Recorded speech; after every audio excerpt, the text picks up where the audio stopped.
Assalamualaikum warahmatullahi wabarakatuh. Perkenalkan, nama saya Ummu Ati Ahmad dari kelas 2C D3 Administrasi Bisnis. Pada kesempatan kali ini saya akan menjelaskan sedikit materi tentang perpajakan.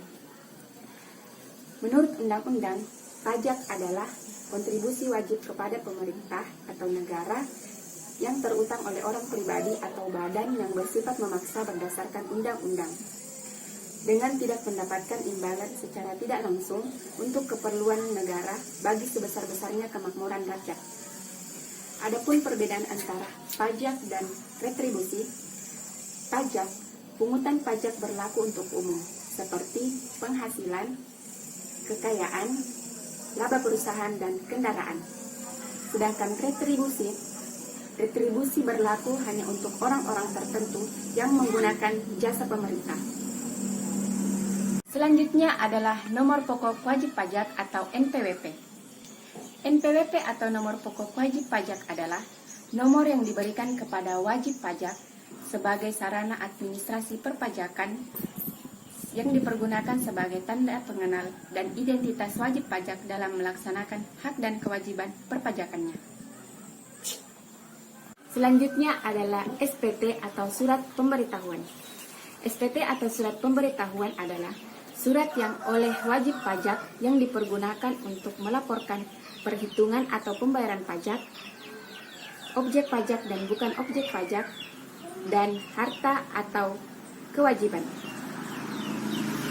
Sesuai dengan peraturan perundang-undangan perpajakan, ke kantor pelayanan pajak di mana wajib pajak terdaftar. Sedangkan SPT tahunan untuk melaporkan penghasilan atas penghasilan diri sendiri, karena sekarang tidak ada SPT tahunan PPh pasal 21 dan sejak dari dulu tidak ada SPT tahunan atau PPN. Sedangkan SPT masa adalah untuk dipergunakan melaporkan pajak orang lain yang kita potong atau pungut. Karena itu SPT masa dipergunakan sesuai dengan pasal yang berlaku atau yang didasari dengan pasal kewajiban pemotongan. Selanjutnya saya akan menjelaskan tentang konsekuensi terlambat membayar pajak dan konsekuensi tidak membayar pajak. Adapun konsekuensi terlambat membayar pajak, yang pertama, besaran subsidi akan berkurang, yang kedua, kegiatan pemerintah akan terhambat, dan yang ketiga, pembangunan jalan akan bermasalah karena semua fasilitas negara berasal dari pajak. Yang keempat, APBN atau anggaran pendapatan belanja akan berkurang karena pendapatan negara berasal dari pajak. Adapun konsekuensi tidak membayar pajak, yang pertama, akan terancam masuk penjara, yang kedua, besaran subsidi akan berkurang, yang ketiga, dengan tidak membayar pajak sama saja menolak fasilitas dari negara, yang keempat, kegiatan pemerintah akan terhambat dan mau tidak mau negara akan terus menambah banyak utang. Selanjutnya saya akan menjelaskan tentang PPh atau pajak penghasilan. Pajak penghasilan atau PPh adalah penghasilan orang pribadi atau penghasilan badan atas penghasilan yang diterima atau diperoleh dalam 1 tahun setelah dikurangi dengan pendapatan tidak kena pajak. Perbedaan antara pajak pendapatan orang pribadi dan pajak pendapatan badan. Selanjutnya saya akan menjelaskan tentang PPh atau pajak penghasilan. Pajak penghasilan atau PPh adalah penghasilan orang pribadi atau penghasilan badan atas penghasilan yang diterima atau diperoleh dalam 1 tahun setelah dikurangi dengan pendapatan tidak kena pajak. Perbedaan antara pajak pendapatan orang pribadi dan pajak pendapatan badan. Pajak pendapatan pribadi adalah Pajak penghasilan orang pribadi adalah pajak yang diperhitungkan dalam 1 tahun setelah dikurangi penghasilan tidak kena pajak. Sedangkan hasil pengurangannya itu yang akan menjadi tarif progresif. Sedangkan pajak penghasilan orang pribadi, menurut Undang-Undang Nomor 36 Tahun 2008 bahwa yang dikenakan tarif adalah tarif tunggal, yakni 28% pada tahun 2009 dan 25% pada tahun 2010 dan seterusnya. Saya kira cukup sekian dari penjelasan saya, semoga dapat bermanfaat untuk kita semua dan saya akhiri. Wassalamualaikum warahmatullahi wabarakatuh. Assalamualaikum warahmatullahi wabarakatuh. Selanjutnya saya akan menjelaskan sedikit soal mengenai PPh pasal 21 orang pribadi. Di sini ada contoh kasus. Contoh kasusnya di sini Pak Roy Kiyoshi SE adalah seorang PNS golongan 4A, memiliki NPWP pada bulan Februari 2016 dan memiliki gaji pokok 3.500.000, tunjangan istri 10%, tunjangan anak 2% per anak, dan tunjangan fungsional 3 juta rupiah, iuran 4,75%, dan status kawin dengan 2 anak. Nah, di sini kita asumsikan dari bulan Januari sampai dengan Desember dia bekerja penuh.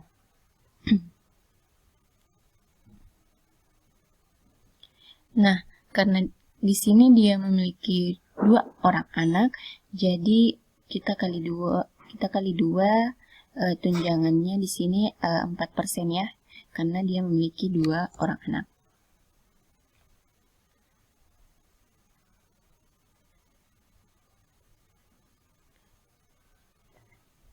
Selanjutnya,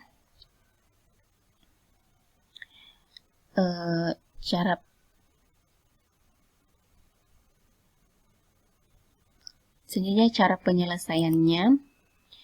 Yang pertama-tama kita harus mencari dulu berapa penghasilan bruto yang diterima oleh Pak Roy Kiyoshi pada periode yang bersangkutan.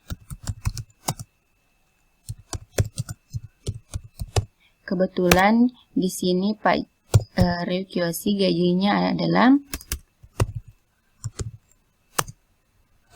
jadi nanti gaji pokoknya yang akan kita tambah dengan tunjangan-tunjangannya. Gaji pokoknya adalah 3.500.000.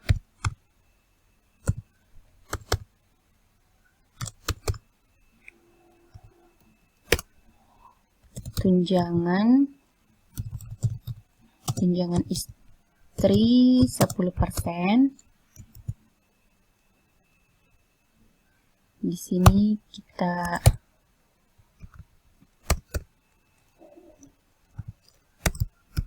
Rp 350.000. Tunjangan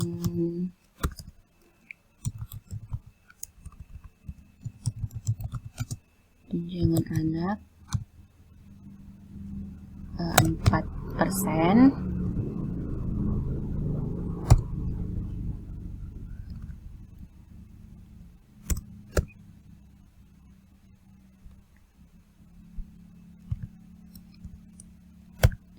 Terus 40.000.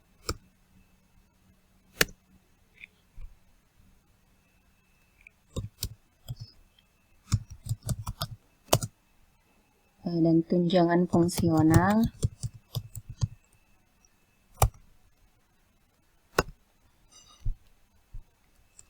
3 juta.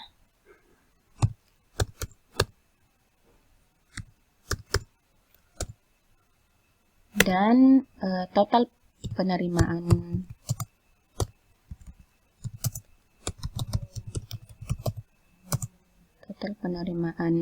brutonya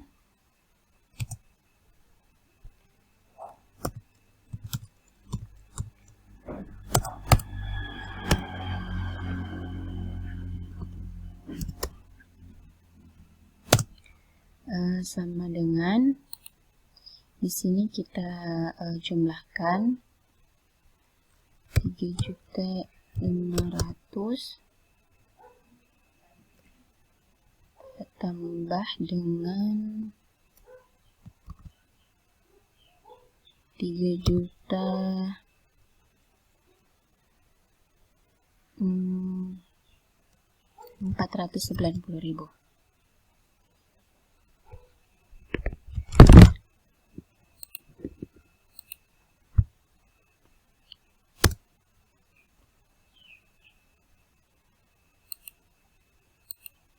hasilnya adalah 6.990.000. Rp6.990.000.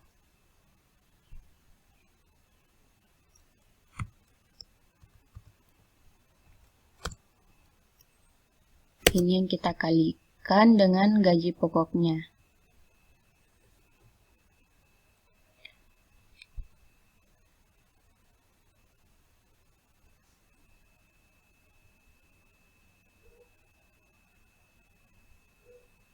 Selanjutnya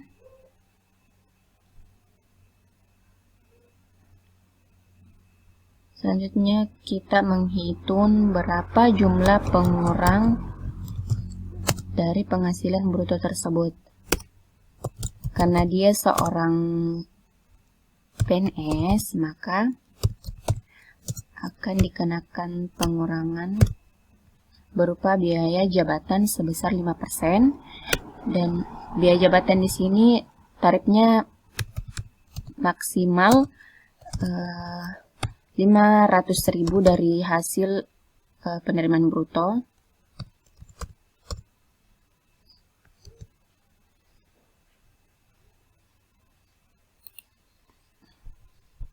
Ini per bulannya ya, jadi dia per bulannya itu 500.000, sedangkan per tahunnya itu 600.000.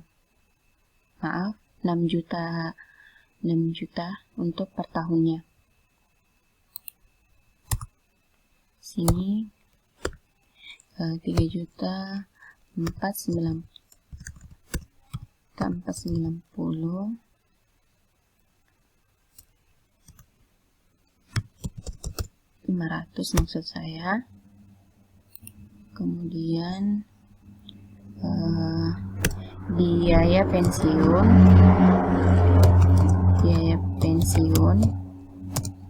tarifnya adalah 4,75%.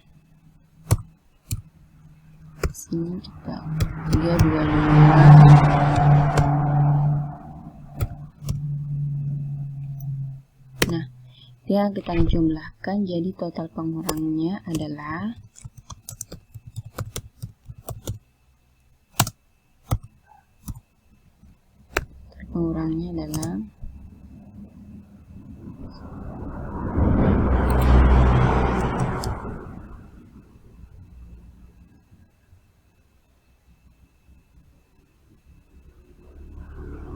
nah, hasilnya nanti akan ketemu dengan total pengurangnya 681.000.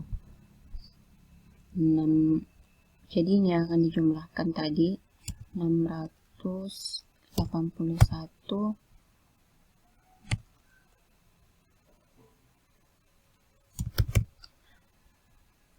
ini hasil penjumlahan dari ini. Selanjutnya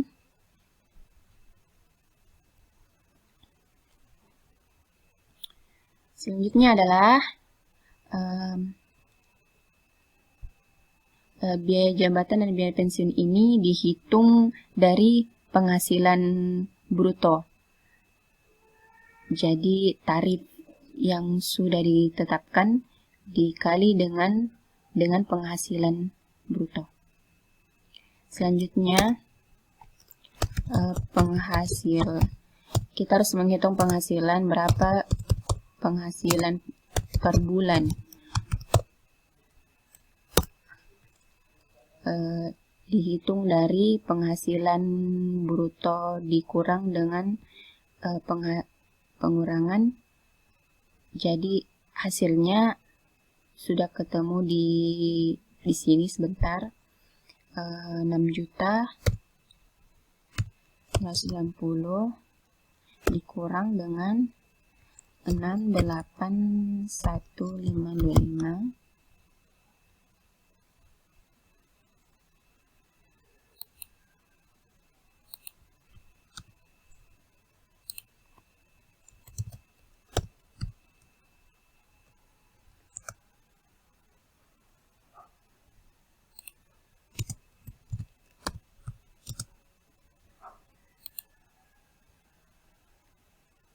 sama dengan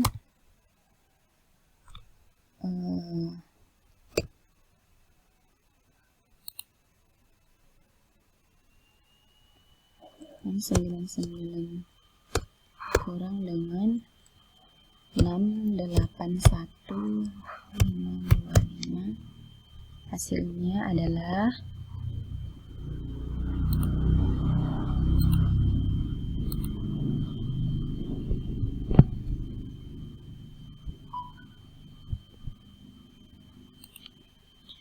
hasilnya adalah 6.308.475.000.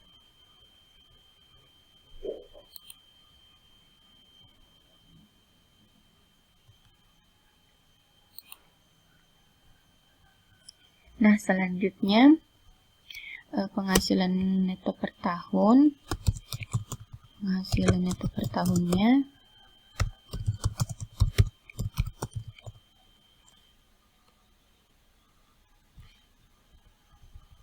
maksud saya setahun adalah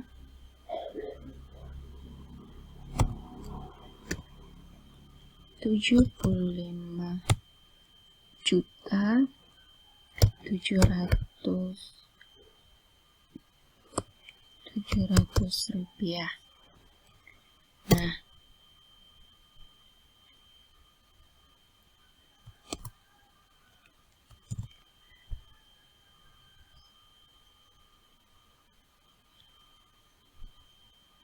Nah, penghasilan neto per bulan ini dihitung dari penghasilan bruto dikurang dengan pengurangan ini, total pengurang, jadi hasilnya di sini hasilnya kemudian dikalikan dengan 12 akan menghasilkan penghasilan neto setahun. Sudah ada masuk ke PTKP K2 karena kawin anak 2 jadi K2 akan menghasilkan PTKP sebesar 67.500.000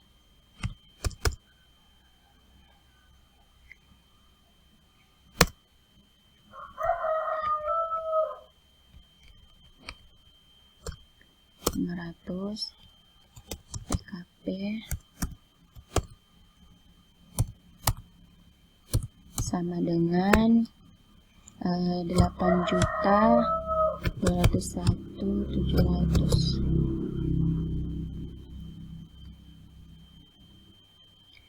Nah, PKP tuan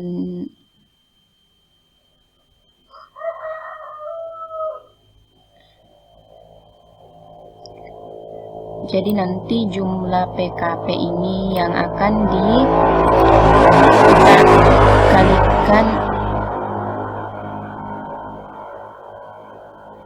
jadi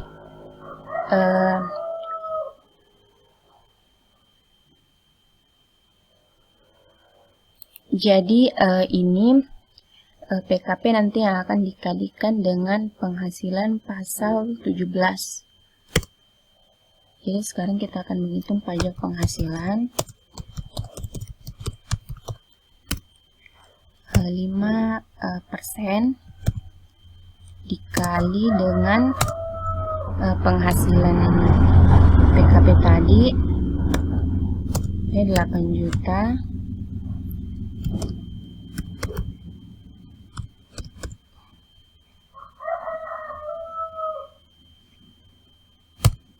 Sama dengan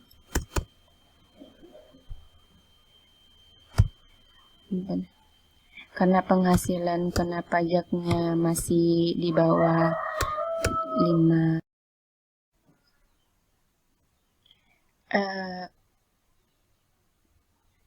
Yang terakhir ini adalah pajak penghasilan yang diterima oleh Pak Kiyoshi, karena penghasilannya kena pajaknya masih di bawah 50 juta, maka akan dikenakan tarif 5% dari pasal 17 yaitu 5%. Nah, kita kalikan dengan penghasilan kena pajaknya dengan tarif 5%. Akan menghasilkan angka 410.000 ya. Dan itu adalah pajak yang terutang oleh Tuan Roy Kiyoshi dalam jangka waktu 1 tahun. Sehingga per bulannya kita tinggal membagi saja dengan 12, sehingga akan menghasilkan angka 34.175 ya. Dan kita bulatkan sehingga menjadi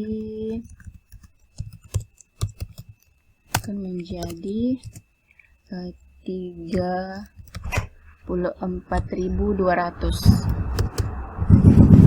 Saya kira cukup sekian dari saya. Wassalamualaikum warahmatullahi wabarakatuh. Hello everyone, assalamualaikum warahmatullahi wabarakatuh. Pada kesempatan kali ini saya akan menjelaskan mengenai soal dari pajak penghasilan pasal 22 atau PPh 22. Di sini ada 2 soal. Soal pertama yang diketahui adalah berapa nilai cost insurance freight atau CIPS, nilai impor, dan PPh terutang.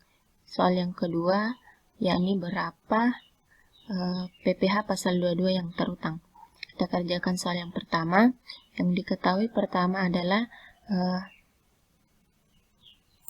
berapa harga beli dari barang tersebut. Harga beli sebesar 10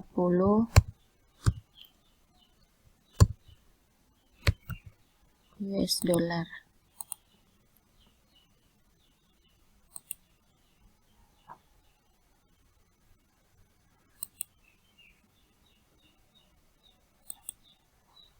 Selanjutnya adalah insurance.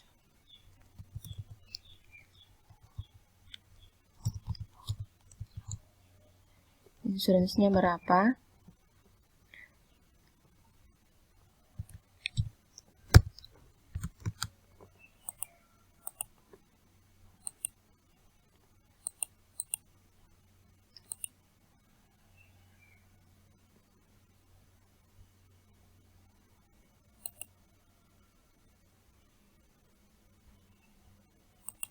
Selanjutnya adalah freight-nya.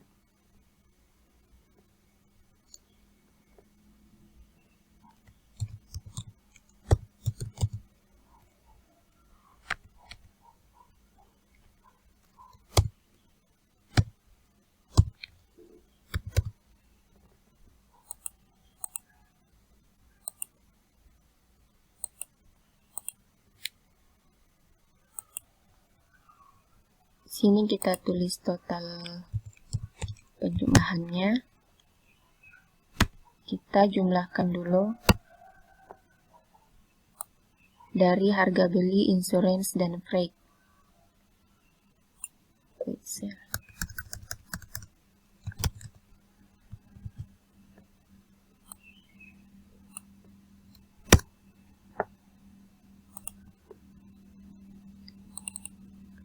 Kemudian yang diketahui lagi adalah kurs mata uang atau KMK.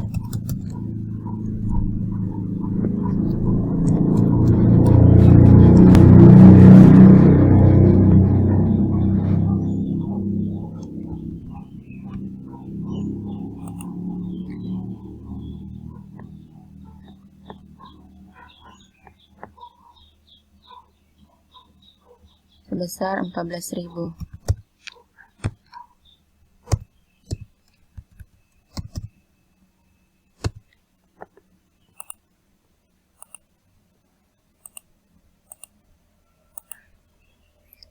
Selanjutnya adalah bea masuknya.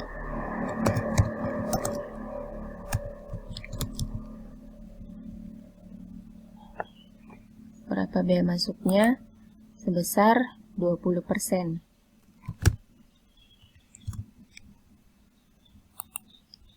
Nah, setelah kita ketahui semuanya, sekarang kita masuk ke rumus. Yang pertama adalah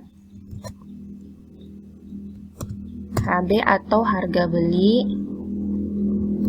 ditambah dengan insurance ditambah dengan freight, kemudian dikali dengan kurs mata uang.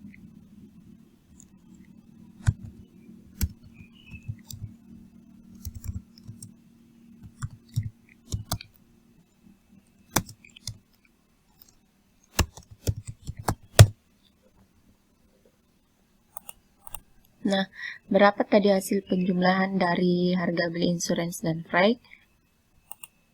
Sebesar 20.000.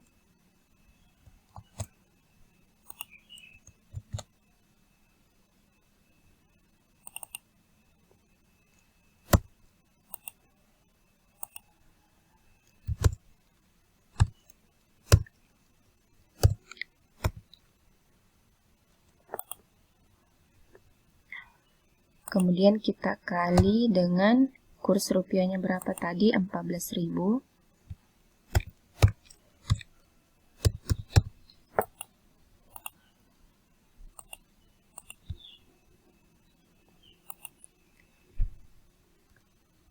Sekarang kita kalikan dari harga beli, hasil harga penjumlahan dari harga beli insurance dan freight dikali dengan kurs rupiah.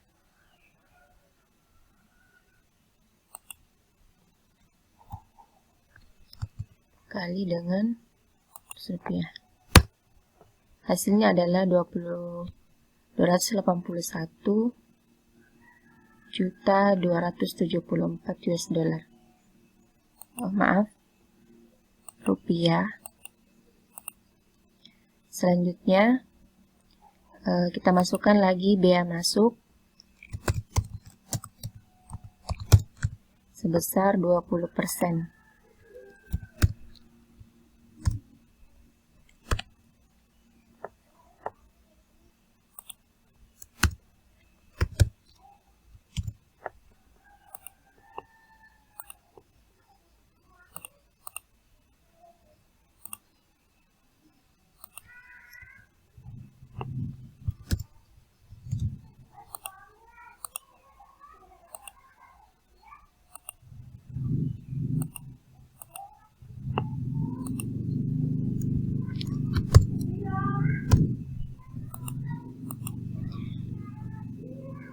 Selanjutnya kita akan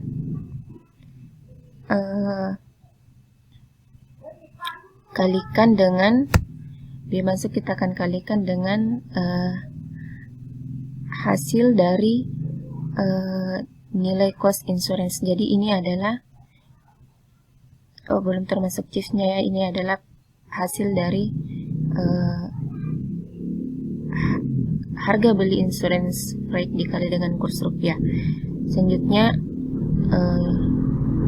biaya masuk kita akan kalikan dengan hasil penjumlahan tadi. Kemudian kita akan tambahkan hasilnya. Kita akan jumlahkan semua hasilnya.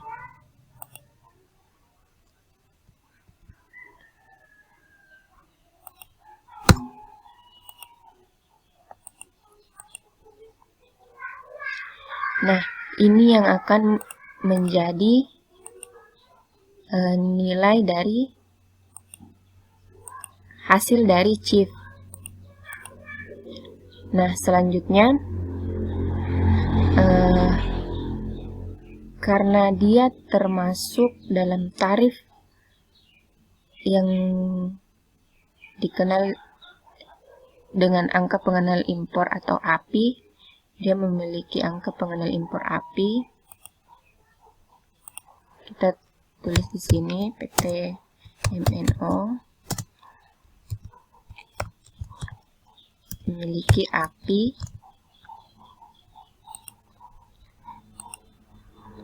adapun pajak terutangnya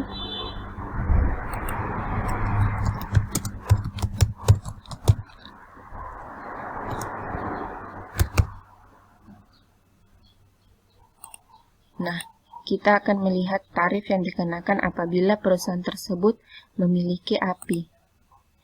Nah, tarif 2,5 importir yang memiliki angka pengenal impor atau API adalah 2,5% dikali dengan nilai impor.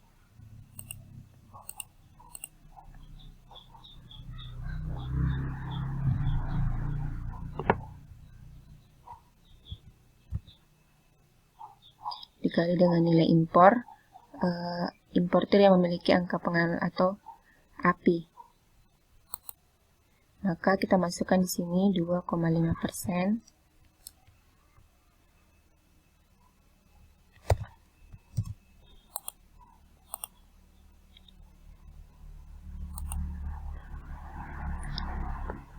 Selanjutnya, kita akan kalikan dengan hasil dari nilai impor tadi.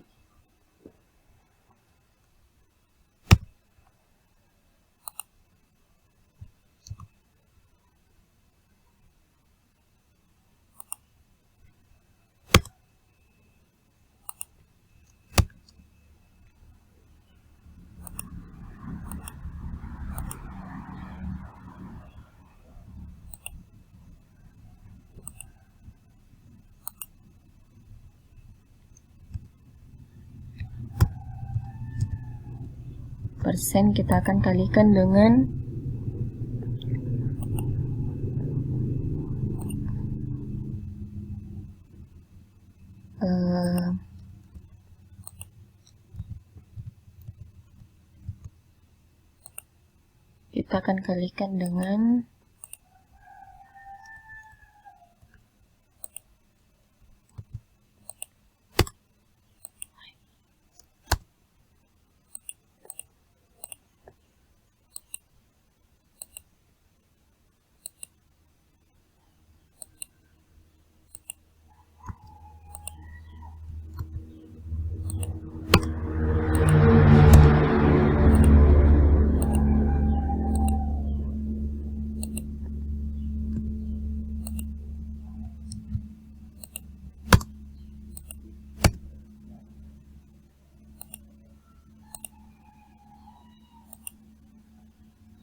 Ini adalah hasil dari pajak terutang PPh pasal 22. Kita tambahkan di sini.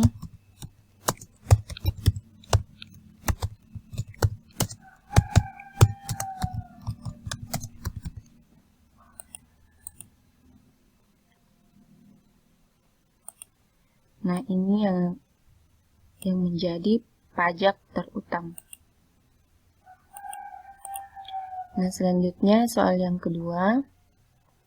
Karena soalnya sama, hanya dia memiliki satu perbedaan, yakni PT PQR tidak memiliki API. PQR tidak memiliki API.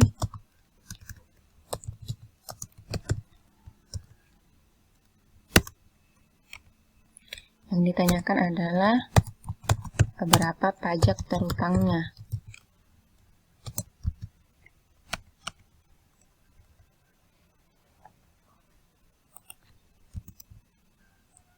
Nah,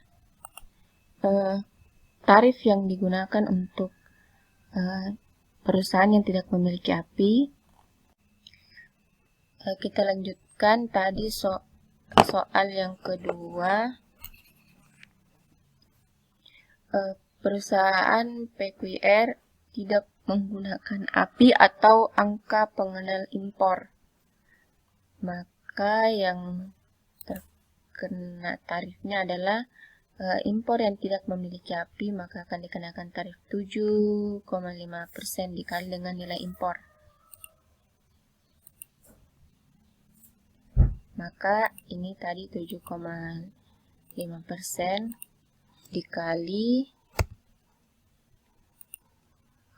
dikali dengan nilai impor.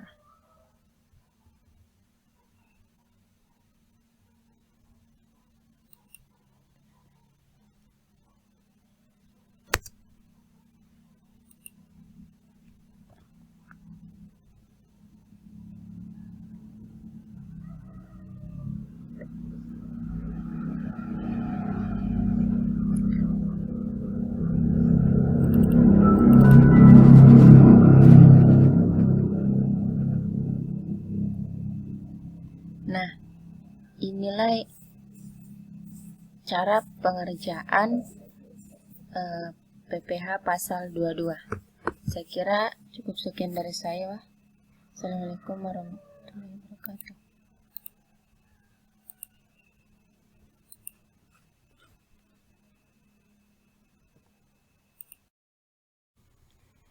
Baiklah, selanjutnya saya akan menjelaskan pengerjaan soal PPh pasal 23.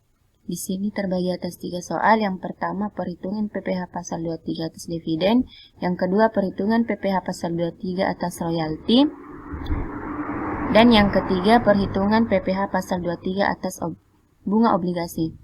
Nah, seperti yang kita ketahui bersama bahwa dividen PPh pasal 23 adalah 15% dikali dengan jumlah bruto.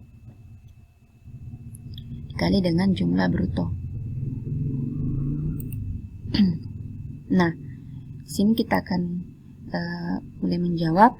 Pada 10 Mei 2015, PT Dahlia mengumumkan akan membagikan dividen melalui Rapat Umum Pemegang Saham atau RUPS dan melakukan pembayaran dividen tunai kepada PT Melati sebesar Rp30.233.342 yang melakukan penyertaan modal sebesar 15%. Maka langsung saja kita kalikan dengan 15%. Kita kalikan dengan jumlah bruto yakni 30 juta.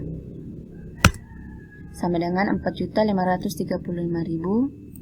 Ini yang menjadi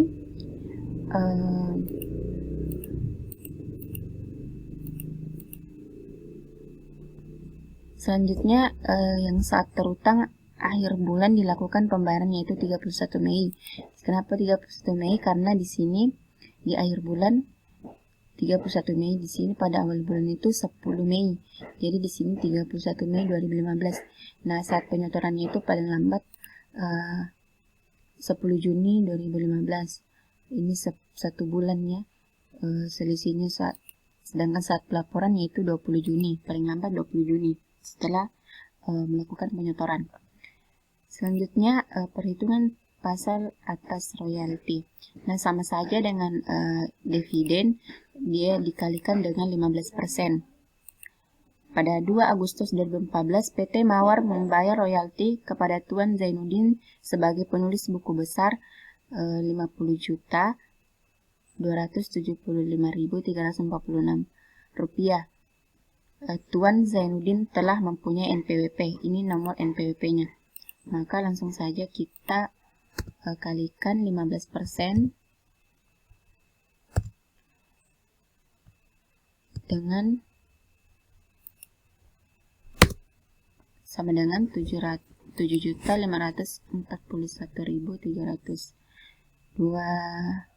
rupiah. Nah, ini saat terutangnya yaitu 31 Agustus, sini 2 Agustus, dan saat penyetoran paling lambat 10 September, saat pelaporan 20 September. Jadi saat pelaporannya itu 10 hari setelah penyetoran, dan yang penyetorannya itu selisihnya adalah 1 bulan. Selanjutnya adalah perhitungan PPh pasal 23 atas bunga obligasi. Nah, di sini sama saja dengan dividen dan royalti, kita kalikan dengan 15. Maka pada tanggal 3 Januari 2012, PT Sejahtera melakukan pembayaran bunga obligasi kepada PT Damai Sentosa sebesar Rp75.233.337.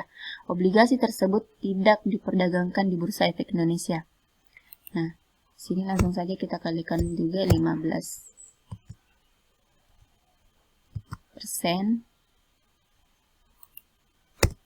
Nah, ini hasilnya 11.285.100 rupiah.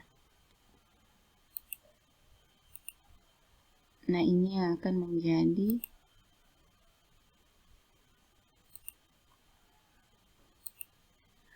Oke, saya kira cukup sekian dari penjelasan singkat saya. Dengan berakhirnya penjelasan dari perhitungan PPh pasal 23, maka berakhir pula penjelasan saya dari pertama. Dan saya akhiri, wassalamualaikum warahmatullahi wabarakatuh.